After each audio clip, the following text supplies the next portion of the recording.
Welcome to MacroHive Conversations with Bilal Hafiz. MacroHive helps educate investors and provide investment insights for all markets from crypto to equities to bonds. For our latest views, visit macrohive.com. Now, on to this episode's guest, Ryan Haas. Ryan is director of the John L. Thornton China Center and the Chen-Fu and Cecilia Yan-Ku Chair in Taiwan Studies at Brookings. He is also a senior fellow in the Center for Asia Policy Studies. Ryan focuses his research and analysis on enhancing policy development on the pressing political, economic, and security challenges facing the US in East Asia. Before Brookings, Ryan served as the director for China, Taiwan, and Mongolia at the National Security Council.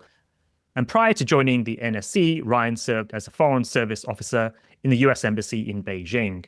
Ryan is also author of the book Stronger: Adapting America's China Strategy in an Age of Competitive Interdependence. Now, on to our conversation. Greetings and welcome, Ryan. It's really good to have you on the podcast show. Thank you, Bilal. It's great to be with you.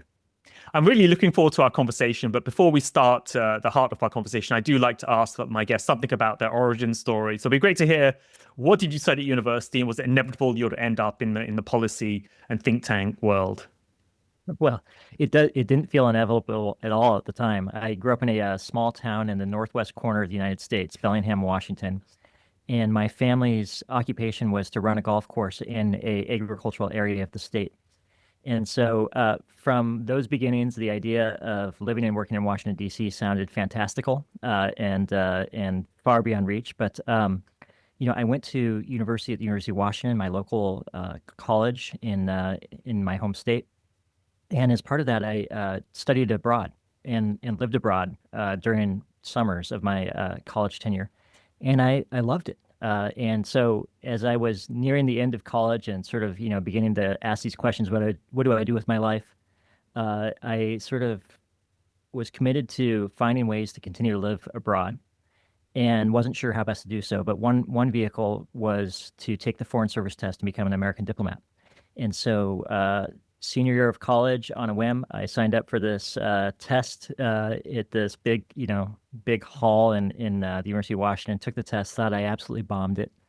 Turned out I passed it. Went on, took the interview, and by lucky alignment of the stars, I passed that as well. And so I went from school straight into the Foreign Service and had just a great experience as a diplomat. I shot out of that into the National Security Council. Not by design, but by accident, really more than anything. They needed a warm body, and I happened to be in the right place at the right time. And what I thought was going to be a 1-year stint there became a 4-year stint, at the end of which I was talking with someone in a buffet line at a Christmas party who needed a person to come work at Brookings on China work, and I just happened to fit the bill. So I would love to persuade you that there was some grand design to my career. The truth is, it's just been a series of serendipitous actions that have led me to where I get to sit today. And your focus has primarily been on China and Asia in general? Generally speaking, yes. I've spent most of my career focused on Asia-related issues. I started out my Foreign Service career in Seoul, did some work on Taiwan, some work on China, and have sort of been locked on China, Taiwan, and Asia issues since. Okay, great. Okay, I mean, it's a very hot topic these days. China, how does it fit into the geopolitical order? And correct me if I'm wrong, but this is fairly simplistic, but seemed like we're in a world of deglobalization in general. That's the general backdrop, at least since the global financial crisis.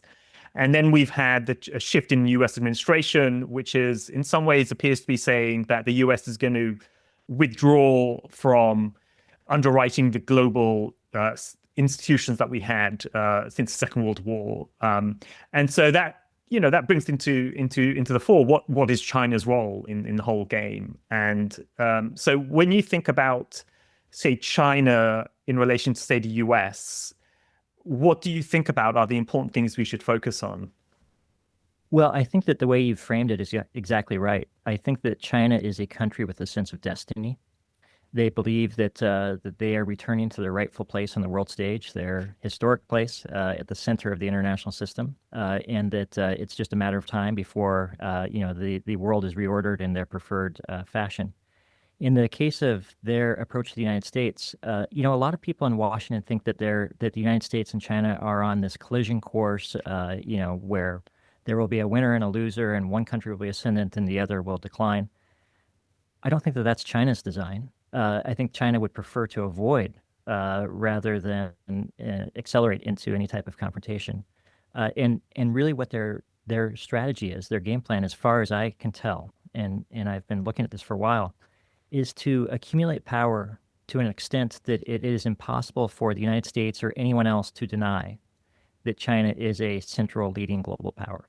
And so their theory of the case is not to, sort of have a showdown with the United States to determine the outcome of global leadership. It's just to steadily accumulate power, influence, wealth, strength, uh, until such a time as, we all wake up and realize, yeah, there's no denying the fact that China is what it is, which is a leading global power. And then when obviously there's a massive focus on China US, but then also you have China Europe as well, and Europe as usual seems to be kind of stuck between a rock and a hard place where values wise they seem to be historically associated with the US, of course, but then economically as the years have gone on they've become more and more tied to Asia, or kind of a Eurasia bloc, you could say. So one, I guess one question is, how does China view Europe, in the grand scheme of things, and how should Europe view China? Well, I think that at the start of the Trump administration, everyone could sort of anticipate that transatlantic tensions would rise. And many analysts assumed or expected that China would go on a charm offensive to try to pull Europe closer to it, right, in this triangular relationship. And in fact, that's exactly the opposite of what has happened. Instead, China has played hardball with Europe. And it's because they see that they have leverage, that their leverage is growing, and that the EU's choices and Europe broadly's choices are narrowing. And so China does not need to make concessions. It does not need to extend olive branches. It just needs to patiently wait for Europe to come to realize that their future is inextricably linked with China's.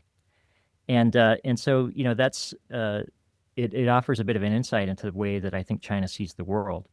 How should Europe approach this? I mean, I think warily, frankly. And I actually think that there's a pretty hard ceiling to how far and how fast EU-China relations will improve, so long as Russia remains active in Ukraine and China is seen as enabling that violence.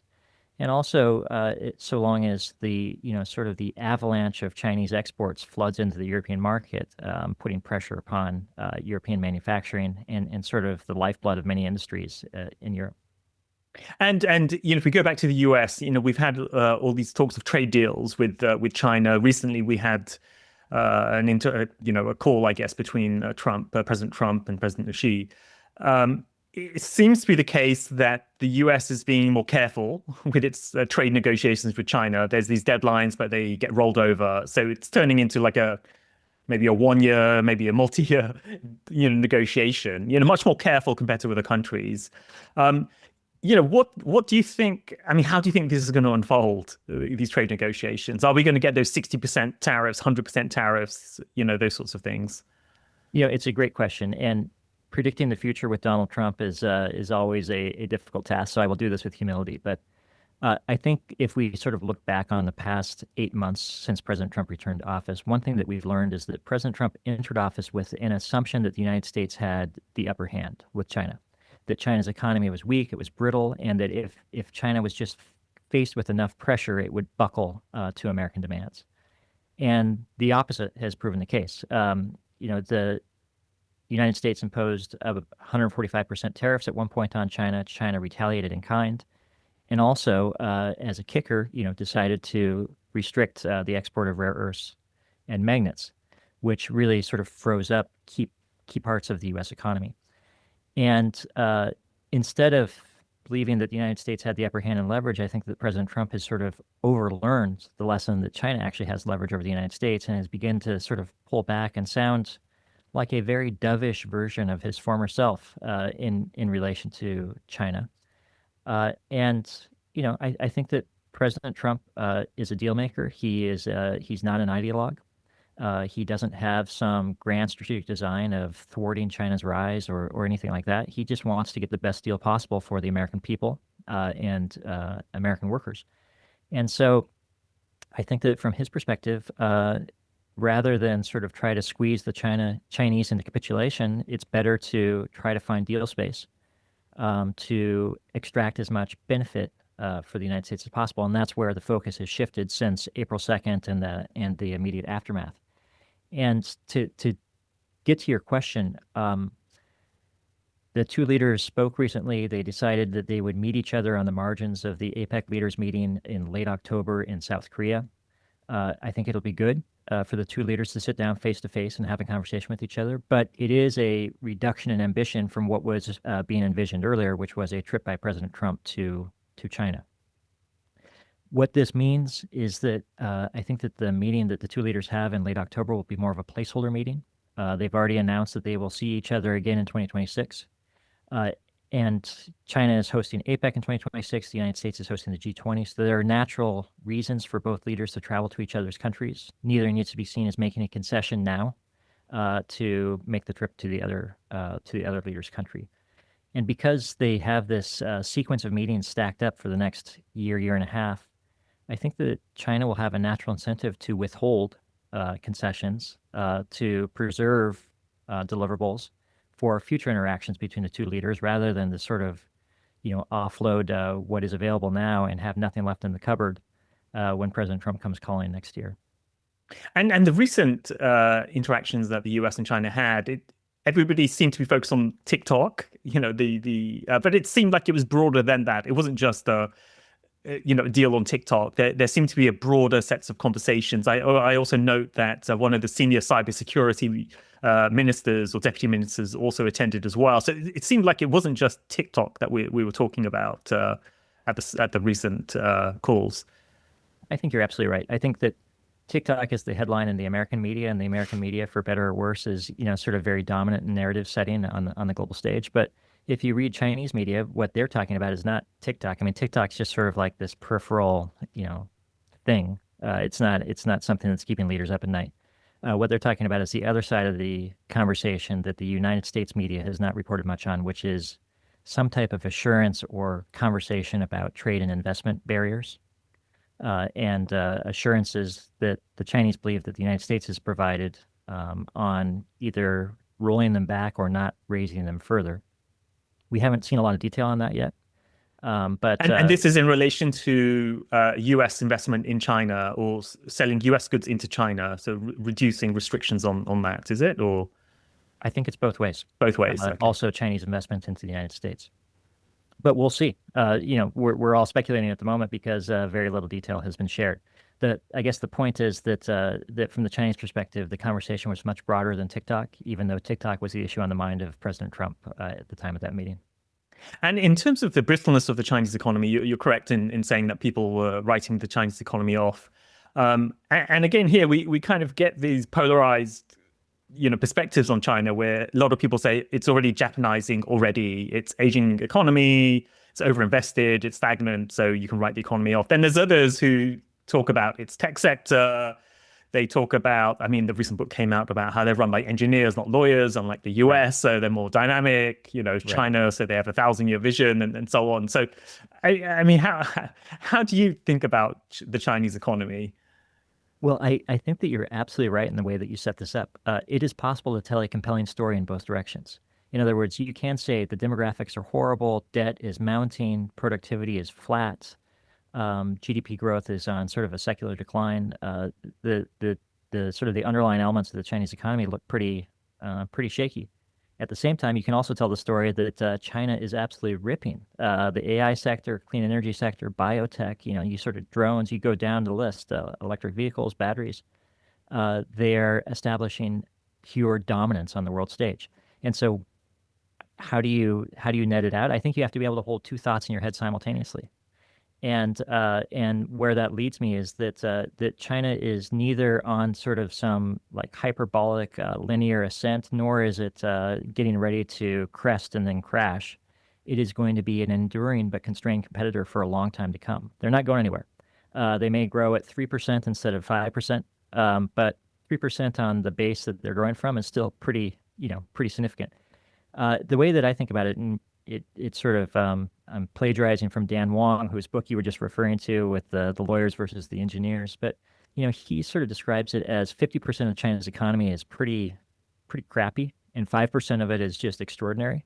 I think that's about right. There is a lot of dead wood in the Chinese economy, but there also is, just extraordinary innovation taking place. And when you have a country that comprises 1 out of every 5 people on Earth, it's not surprising that there would be dynamism and energy and innovation, particularly given the capital that they have available and the national determination that they have to really nurture and grow these industries of the future.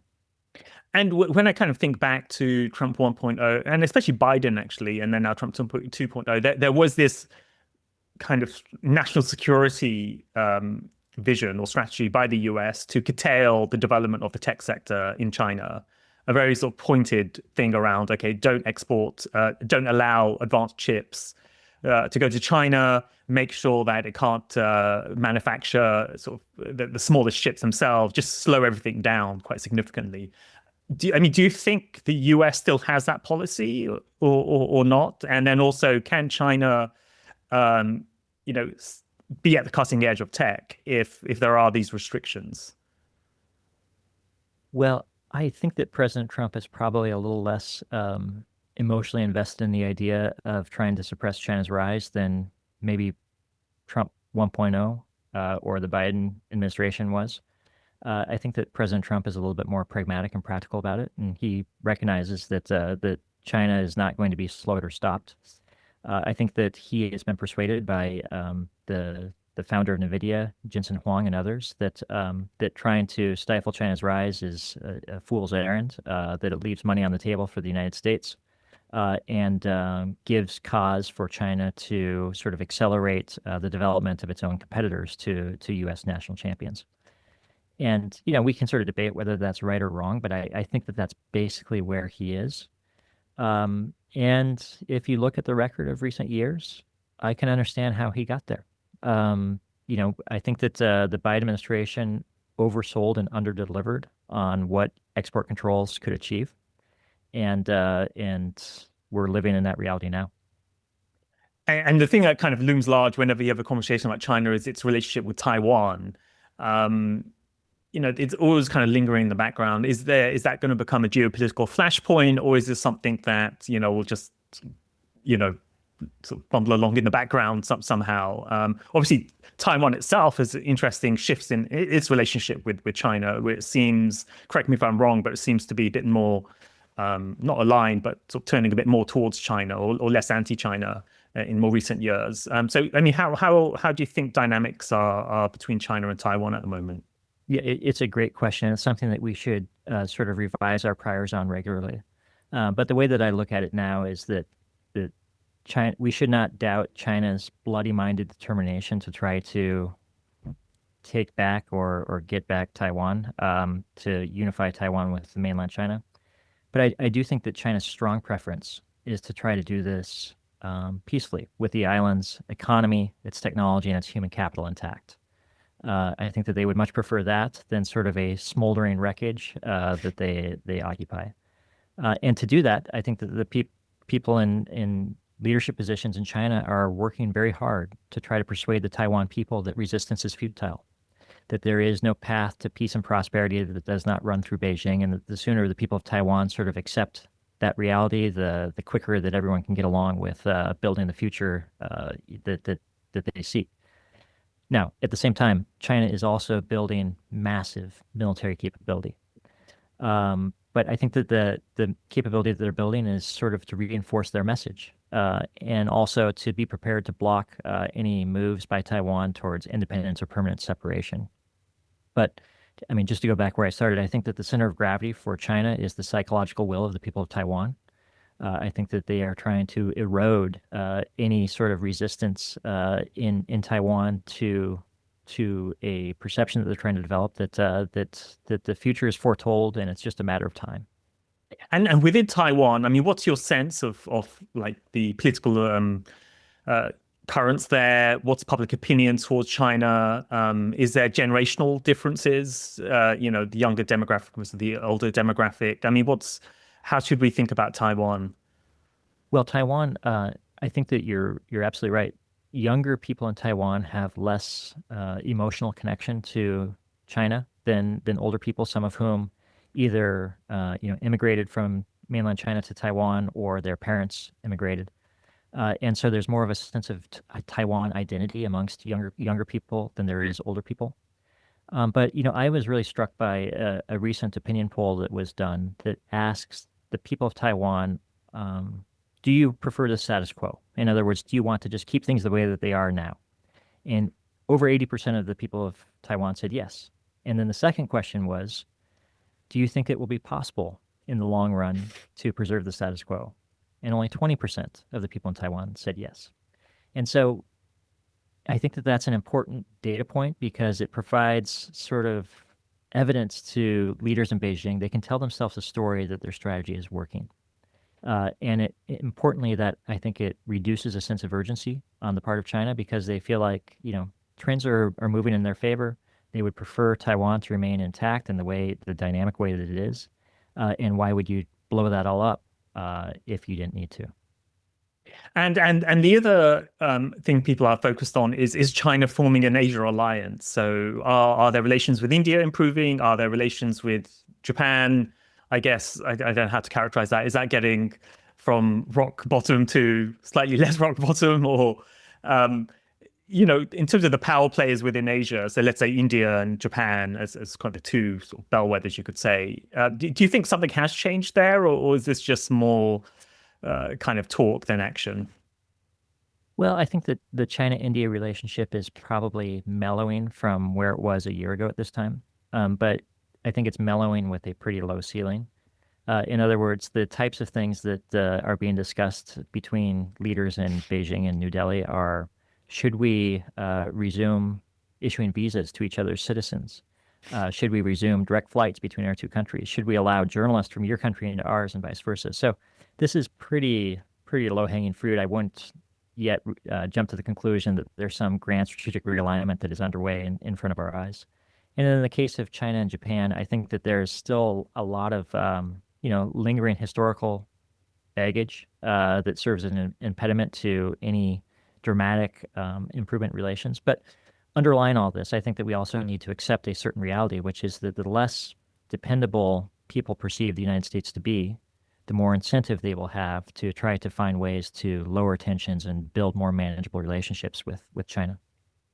And then within China, I mean, are there some interesting dynamics that are going on? Because what we've seen with President Xi over the years since he came into office is that he's centralized power in the country. So, under his predecessors, it was more decentralized at the provincial level. He centralized everything. He was much more sort of strict around people stepping into line with the ideology. And more recently, there's been this anti-involution strategy that they've sort of deployed, so this kind of periodic, pendulum swinging back against overinvestment. Do you sort of sense any changes that are going on in terms of the way China's run under Xi, or is it kind of business as usual under how we think about Xi? I'll tell you how I come out on this, and I welcome you to challenge it. President Xi has been in power for 13 years. He's been remarkably consistent in those 13 years in moving in the directions that you just described. Centralization of power, removal of any sort of obstacles or challengers to his sort of monopolistic rule of the Chinese political system, real consolidation inside the Chinese Communist Party, and a real sort of campaign towards self-reliance, self-strengthening, and hardening against dependence upon external actors. I don't think that we should expect that to change. I listened to your conversation with Jonathan Xiong recently. It was a fantastic conversation. But, this discussion about China could tomorrow turn the corner and decide that consumption is their path to growth and glory. They could, but they could have done it 5 years ago, 10 years ago. There's a reason why they haven't. And it's not because of anxiety about deflation or anything else. That's not the way that Xi Jinping wants to run the country. He doesn't want to have a bunch of sort of effete, consumerist, lazy Chinese people, sucking off the teat of the state to live a fat European life. He wants people to chirku. He wants them to eat bitterness and sort of feel that grit and that grind and sort of lean their shoulder into pushing the ship of state that is China on its upward trajectory. And so I don't expect that we should think that China is going to be anything other than what it is today, as she remains in power. Now, I also don't think that China will be permanently stuck in sort of a static position. I think that after she leaves the scene, there will be a reevaluation. But for the time being, I think that what we see is what we get, for better or for worse. Xi Jinping is going to be Xi Jinping. Yeah, that's a fair characterization. And I guess the whole consumption thing, that's been talked about for so many years now. I mean, last 5 years, 10 years, 15, 20 years, and it doesn't seem to be changing much. Now, I did also want to ask about China's broader foreign policy, because again, at least the way many Western commentators discuss this, they kind of transplant European or Western history onto China. So when China gets involved in Africa, or if China has deals with the Middle East, people kind of link that to some kind of colonial strategy of some kind. I mean, how do you see that, when China's in Africa or is doing deals with Saudi and so on? I mean, how should we look at that? I look at it mostly as sort of a mercantile approach to the world. China is looking to gain access to natural resources it needs to fuel its rise, and it's also looking for markets to sell its products. Now, is there, a desire to bolster and fortify China's influence and position in the world? Absolutely, of course there is.